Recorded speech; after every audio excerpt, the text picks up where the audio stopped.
Hey everybody, and welcome to a Divinity Original Sin 2 update. It's another one of those gift bags. This is gift bag number 3. And I thought I would do a video about this one because I'm just particularly excited about this one. We've had 2 so far. So we've had 1 was cosmetic stuff, and then 2 we'll kind of roll into this video because some of that stuff was pretty good too, but this one in particular has me the most excited, so I thought I would share a video about some of the updates and hopefully get some other people as excited as I am. I was feeling a little teensy bit burned out with this game, and quite frankly this update has me ready to dive in again, so I'm hoping that I can share some of my enthusiasm. So first thing, you have to get into an actual game. I've tried accessing some of these things from the menu and can't seem to find them. When you're in a game, you just go to your menu, and then there's a Larian note modifications button here, so you click that, and this is all the optional stuff that you can turn on and off. Well, some of it you can't turn back off once it's on. We'll hit some of them. I don't necessarily feel like I want to go over all of them. I'd like to leave some of the mystery for you to discover on your own,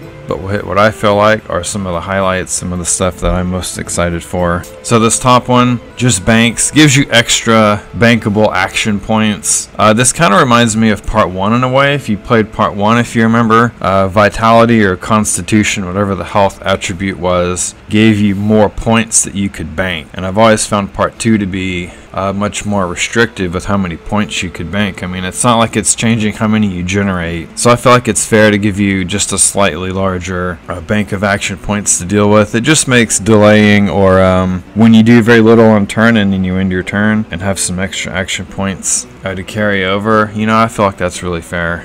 So this one was interesting, the 9 lives. So if you've escaped Fort Joy with the cat still alive, it becomes a skill for whoever the person was that it followed throughout Fort Joy, and that's kind of the first person that it encounters, which is of course usually the main character, but not necessarily always.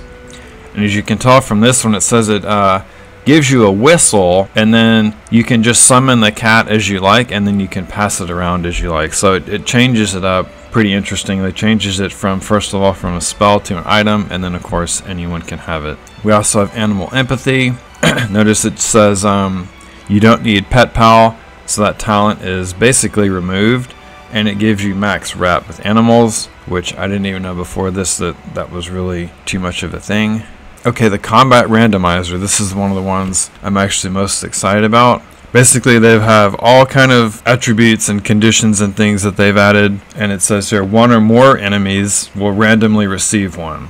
So, for example, I'll give you guys a couple encounters that I had last night. The first one we encountered, a guy had... So the first one that we encountered last night was on a Magister, so this was in Act 2, and the trait he had was Erratic Energy. And what would happen is every turn he would summon near one of the player characters, he would summon an erratic entity. And they had reasonable health. It was reasonable enough that we didn't feel like destroying them every time he summoned them. And what happens is they just stay stationary, and then after 2 turns, it detonates in an AoE around it. Not a very big radius, but it always spawns within range of at least 1 person. As you can see here, it's between 2 of us. So 2 turns doesn't sound too bad, except that if you think about him summoning one every turn, that means, except for the first turn, that means every turn there's an explosion. And so you can see how, for example, if maybe your travel skills are down and you're near a mob with opportunists, suddenly this thing becomes a little more interesting. But in and of itself, it wasn't too bad. The next one we had, I didn't get a screenshot of. It was more of a boss fight in Act 4, and every mob had it, and there was 2 phases of it. And the first phase just said reduces damage of nearby enemies,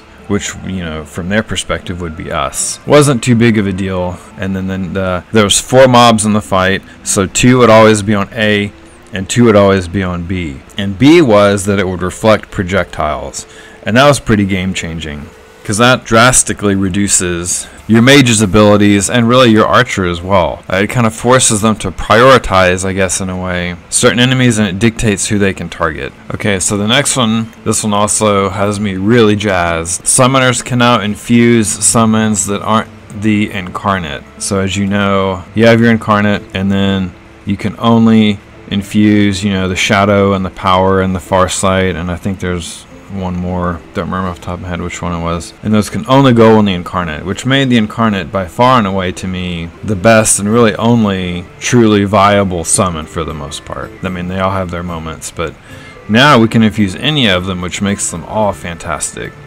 So just for example, I think it will have long enough for us to get one or two on it.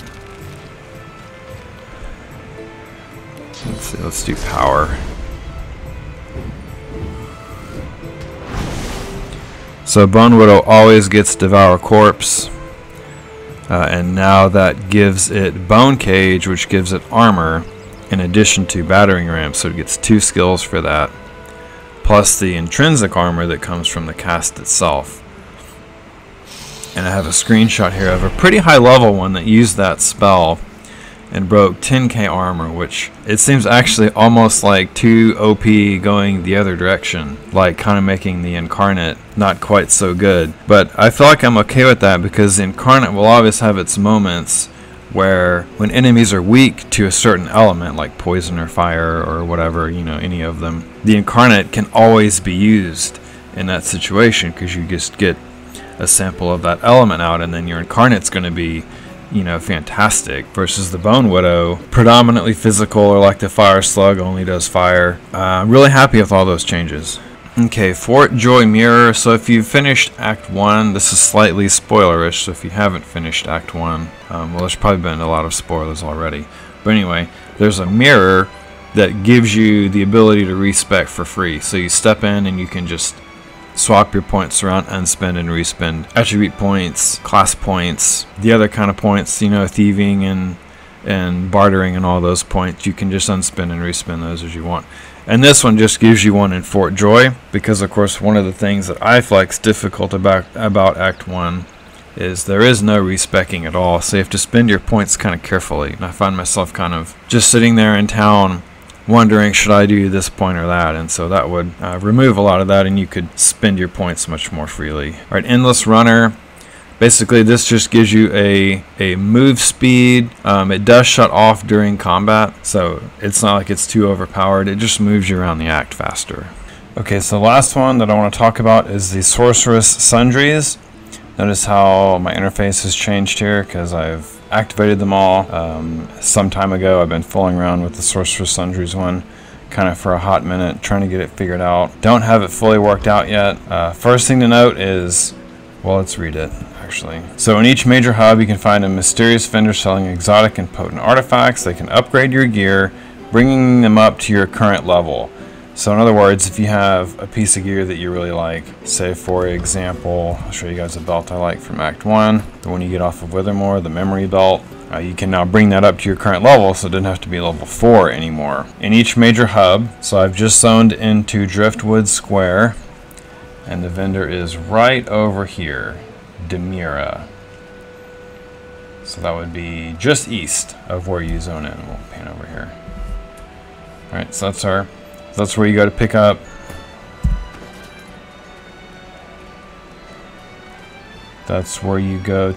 up these guys: Azure Flint, Quicksilver, and Diamond Dust. So those are the 3 things that she sells. There's one for each category. So equipment, which would be armor, jewelry, which would be rings and amulet, and then weapons. Okay, so like I said, I don't have this one entirely worked out quite yet. I have managed to do a couple of minor things, and I'll show you guys what I do know so far. So we'll go to the crafting panel, and I'm going to select just a run-of-the-mill amulet here. So notice it has 28 armor and it's level 10. And I will combine it with, as soon as I find my Quicksilver. Okay, that's the jewelry one. Combine. That's weird. I thought it normally showed me. Okay, but anyway. So it's upgraded. 53 magic armor now and level 13. Okay, that's a white item. Now we'll look at a green item. Okay, 13 armor, level 6, 1 scoundrel. And that's something that I wanna kind of highlight here in a second. Okay, combine. Alright, yeah, see, this is what it did last time on the white one, but it didn't do that time. So magic armor has gone up, 55 now. Was it 13, I think, before. Somewhere in that range. But still only 1 scoundrel. So it upgraded the armor kind of to make it relevant defensively, but hasn't given us any more stats to make it any more powerful. And I'm wondering if the higher tier items are going to do the same thing, because that's kind of slightly disappointing, I feel like. If, for example, my Withermore's belt will give more armor, but still only give 1 memory and not give any other kind of stats. Like, I don't necessarily think it needs to add a bunch more memory, but maybe a main stat or a resist or some initiative or just some kind of way to buff it up, I feel like would be nice. Now notice that was white and green. Okay, let's try it with a purple. Okay, level 7, still jewelry, so we'll still drop a Quicksilver. Okay, suddenly it's invalid. And if you go through the dialogue with the vendor, she tells you that the more powerful your item, the more stuff you need. So let's try 2. Okay, still invalid. And I've gone 1 through 10 and it never takes. So I feel like there's some other component. I've tried runes. Maybe let's just cut it back to 1. And like, let's just try a random rune. Masterwork rune right now. I mean, we could try any of them. Nothing that I've been able to figure out makes this recipe go through. So there's obviously some component that's missing. It's possible maybe once you get to purple, you need like 11. Maybe it's 1 for the first 2, and then it's another 10. I don't know. The patch is new. I haven't played enough for the vendor to reset to be able to get more of these things, so I'm stuck fooling around with 10 right now. I kind of don't feel like that's the answer, but then I don't know. But anyway, that's what I do know. Whites and greens, no problem. Haven't been able to do anything more potent than that.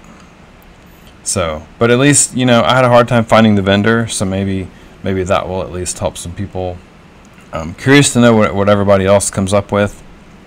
Overall, extremely excited for these 2 gift bags. I feel like this is a great addition to the game. I'm particularly excited for the combat randomizer, and if I can get these Sorcerer's Sundries figured out, those are definitely my top 2. But a lot of great additions besides those. I hope that some people hop on and kind of experiment and play around and maybe rediscover the game a little bit. I'm kind of excited to do that. Regardless, I appreciate you watching. Thanks for tuning in, and I will see you next time.